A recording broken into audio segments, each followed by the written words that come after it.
홍콩 후짜. 네, 오늘은 자기주도 학습에 실패하는 이유 한번 알아보도록 하겠습니다. 자기주도 학습. 저도 이제 고3 담임 진짜 많이 했었는데 자습 시간이 되면 신청한 애들이 막 와요. 그래서 책을 꺼내고 공부를 합니다. 흔히 말해서 자기주도 학습. 자습으로 요약할 수 있겠죠. 우리 학생들, 부모님들이 받아들이는 거. 자기주도 학습은 이제 자습이다. 그래서 자습을 시작을 합니다. 자, 그럼 어떻게 해요? 책을 꺼내고 공부한다. 이 정도죠, 그죠? 공부한다. 공부하는 방식은 책으로 공부할 수도 있고 인강 같은 걸 이제 같이 활용을 할 수 있습니다. 자, 그러면 이 두 가지인데 이걸 진짜 순수하게 자기 주도 학습이라 봐야 되는가라는 고민을 좀 하셔야 됩니다. 진짜 많은 학습 전문가들이, 학교 선생님들이, 학원 선생님들이 자기 주도 학습이 중요하다라고 하잖아요. 그리고 뭐 전교 1등을 했다, 뭐 스카이를 갔다, 뭐 자기가 원하는 대학을 갔다, 꿈을 이뤘다라고 하는 사람들은 자기 주도 학습의 중요성을 꼭 강조를 해요. 맞아요. 자기 주도 학습이 중요한 건 맞는데 이게 아직 그게 몸에 안 배인 학생들한테 과연 적용이 될 것인가. 그런 학습법을 보았을 때 과연 일반적인 학생들이 충분히 소화를 할 수 있는가라는 눈높이의 관점에서 저는 이걸 좀 심각하게 좀 봐야 된다고 생각을 해요. 보통 다 이 패턴이거든요. 책 꺼내고 공부한다. 인강을 본다. 인강 보는 애들은 어때요? 인강을 봤다라고 하면 공부했다 생각하는데 사실 그게 아니죠. 본 게 아니라 인강을 뭐 한 거예요. 그렇죠. 인강 같은 경우는 감상한 거예요. 인강은 본 다음이 진짜 공부의 시작이라는 것을 많이들 까먹더라고요. 그 안에 있는 강사는 당연히 예습하고 왔으니까 문제 잘 풀죠. 강사가 직접 현장에서 부닥쳤으면 애매할 수도 있는 그런 지점도 이거 어려웠겠구나 라고 하면서 예습하면서 포인트 살려가지고 예습해 옵니다. 그리고 이제 강의를 잘 풀어나가죠. 그 위기를. 그래서 그런 잘 짜여진 어떤 위기 탈출하는 스토리의 어떤 인강이잖아요. 그런 인강을 감상을 했다. 문제를 풀면서. 그거는 사실 공부가 아닙니다. 그럼 이 자습 시간에 인강을 그냥 감상했다라고 하는 것은 공부한 게 아니라 그냥 한번 감상한 거예요. 그 다음에 진짜 시작을 해야 되기 때문에 인강 같은 경우는 사실은 시간적으로 굉장히 부담이 커요. 만약에 50분을 봤다라고 하면 그 다음에 복습이 어느 정도 또 들어가야 되기 때문에 곱하기 1.5가 되든지 1.8이 되든지 시간을 훨씬 더 먹는단 말이에요. 근데 학생들이 그거를 모르는 친구들이 많아요.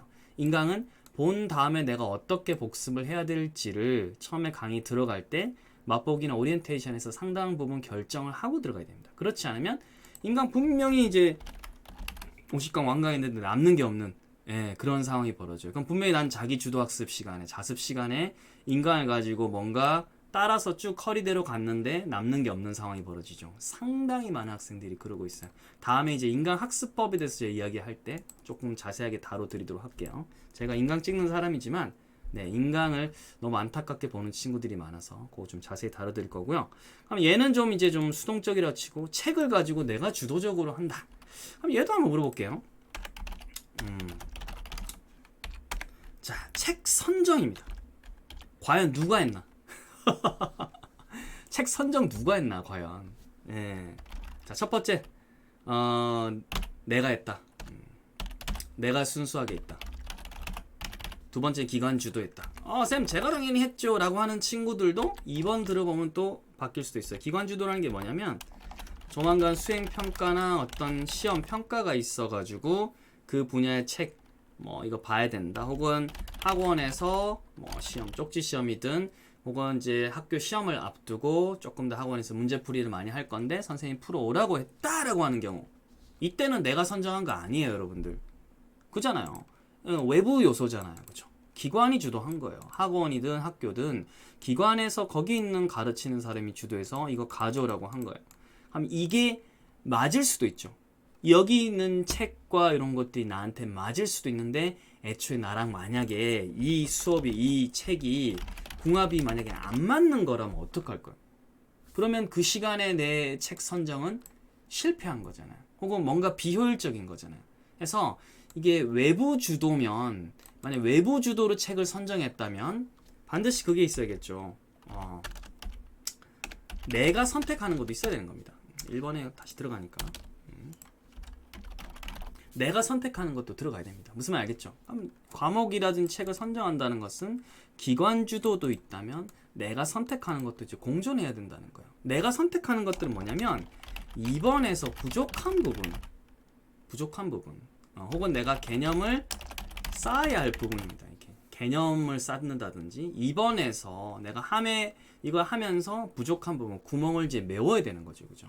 그럴 때 책이든 인강이든 이제 선택을 해야 된다는 거예요. 그래서 순수하게 나는 짜여진 것대로만 쭉쭉 하면 돼, 이런 친구들은 순수하게 말해서 자기주도 학습을 하고 있지는 않은 거예요. 이 범위를 여기서 이제 알려준 거죠. 범위를. 근데 뭐 물론 이제 이게 나한테 맞다라고 하면 이게 또 틀린 건 아니지만, 제가 말씀드리고 싶은 거는 요거를 한 번쯤 생각을 해보라는 거예요. 과연 이것만 끌려갖고 성적이 안 나왔다면 과연 내가 지금 내 부족한 부분에 대해서 고민을 해본 적이 있는가, 요거를 한번 생각해봐야 되는 겁니다. 그래야 자습 시간이 그냥 학원 숙제만 하고 끝나는 게 아닌 거죠. 수행평가 준비하다 끝나는 게 아닌 거죠, 그죠? 그거랑 이건 별개죠, 그죠? 개념을 쌓는 것은. 그래서 이런 식으로 자기주도 학습이 정말 자기가 아니라 타인 주도가 아닌지를 냉정하게 이게 투트랙으로 봐야 되는 거예요. 그래서 내가 선택을 하는 걸 봐야 되는데, 여기서 이제 마지막으로 여러분들 주의해야 될 게 있습니다. 1번. 내가 선택했어요, 이렇게. 구멍이다. 내가 지금 하고 있는 것이 구멍이다. 즉, 내가 학원에서 수학을 하고 있는데, 인강에서 수학을 하고 있는데, 그게 내가 봤을 때는 그 부분에서 어떤 부분이 좀 구멍이 있다. 그러니까 내가 교재나 인강을 추가적으로 보자. 라고 내가 보통은 판단을 하죠. 학생들이 보통 판단합니다. 그게 제가 볼 때는 맞을 수도 있는데 틀릴 확률이 되게 많아요. 즉, 학생 선택에 오류가 많습니다. 학생들이 어떻게 하냐면 자기가 약간 좀 자존심도 있을 것 같고, 나도 좀 컸는데 강의로 누가 추천을 받든 친구한테 뭘 하든 선택을 했어. 그러면 그거 웬만하면 안 바꾸려고 합니다. 네, 안 바꾸려고 해요. 근데 사실상 제가 보면 틀린 선택할 때도 많더라고요. 근데 자기는 나름 이런 근거를 했다 이거야. 그래서 물어보면 근거를 답하는 걸 싫어합니다. 자기 구멍이 탄로 나거든요. 그래서 냉정하게 봐야 돼요. 내가 판단 내린 것이 진짜 맞는지 판단을 내려야 되는데, 이거를 학원 선생님이든 학교 선생님이든 교과 꼭 판단을 받아야 됩니다. 선생님, 제가 성적이 이렇게 나왔고 이런 부분이 부족한 것 같은데 제가 정말 여기서 뭐 적분이 부족한가요? 영어는 제가 이런 건 맞추는데 이게 틀리는데 제가 정말 단어가 부족한 게 맞나요? 라고 내가 내린 판단에 대해서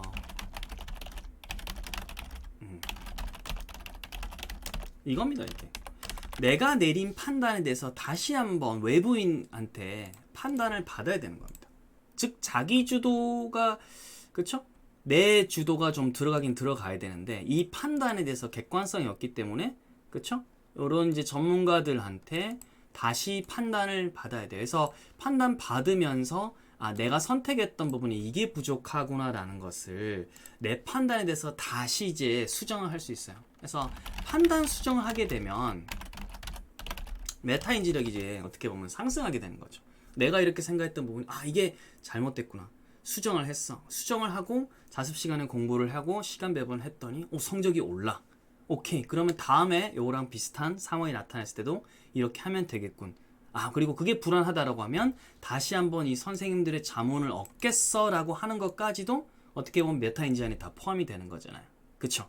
이런 과정이 없이 그냥 어디 사이트 같은데 가가지고 땡땡비 이런데 가가지고 누구 너 이렇게 했더니 성적 올랐음, 누구 거의 진리임, 강의 추천임, 수학은 뭘 풀어야지, 그것만 갖고 오면 그거는 나한테서 나온 게 아니잖아요, 그죠? 그거는 타인 주도 2번에 가깝고요.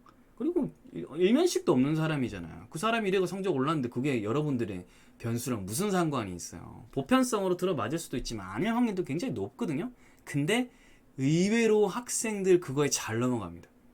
또래니까 뭔가 알아줄 거야. 이 친구도 나랑 같은 시행착오를 했을 거야. 맞아요. 그럴 수도 있지만 아니라는 사실을 알아야 됩니다. 그래서 내가 결국 선택을 내리려면 내가 자문을 해가지고 뭐가 부족한지를 파악을 해봐야 되고, 그거를 전문가들하고 상의를 해야 됩니다. 이때 또 사이트 올려가 또 검증 받지 말고요. 주변에 있는 실제 접할 수 있는 사람, 한테 이렇게 판단을 받으셔서 객관할 수 있는 눈을 키워야 됩니다. 그래서 사전에 쉽게 말하면 이거죠. 사전에 학습할 내용, 내가 뭘 갖고 무엇을 학습해야 될지에 대해서 주변 전문가들하고 어떤 도움을 얻어가지고 판단해가지고 공부를 하고 그리고 좀 했어. 하고 나서 이제 시험을 봤어. 그거 갖고 이제 어떻게 됐다. 시험 평가를 본 거를 다시 한번 평가하는 거예요. 이렇게 방법을 해보니까 이렇게 되더라. 다음에 좀 더 이렇게 시간 투자해봐야지. 라고 내 메타인지에 투자를 해야 되는 거지. 남의 어떤 작은 경험담에 투자를 하는 것은 너무나 위태로운 방법이다.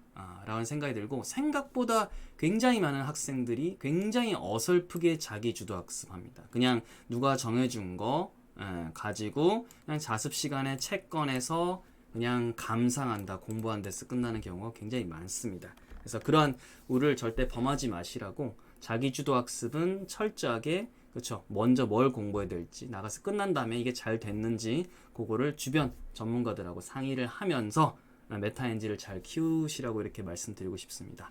오늘 영상이 좀 유익했다면 좋아요, 그리고 댓글, 구독 눌러주시고요. 그리고 또 다른 거 질문 있으시면 남겨주시면 요즘 제가 많이 게을렀는데 계속 영상을 남겨드리도록 하겠습니다. 다 같이 홍콩 헛장!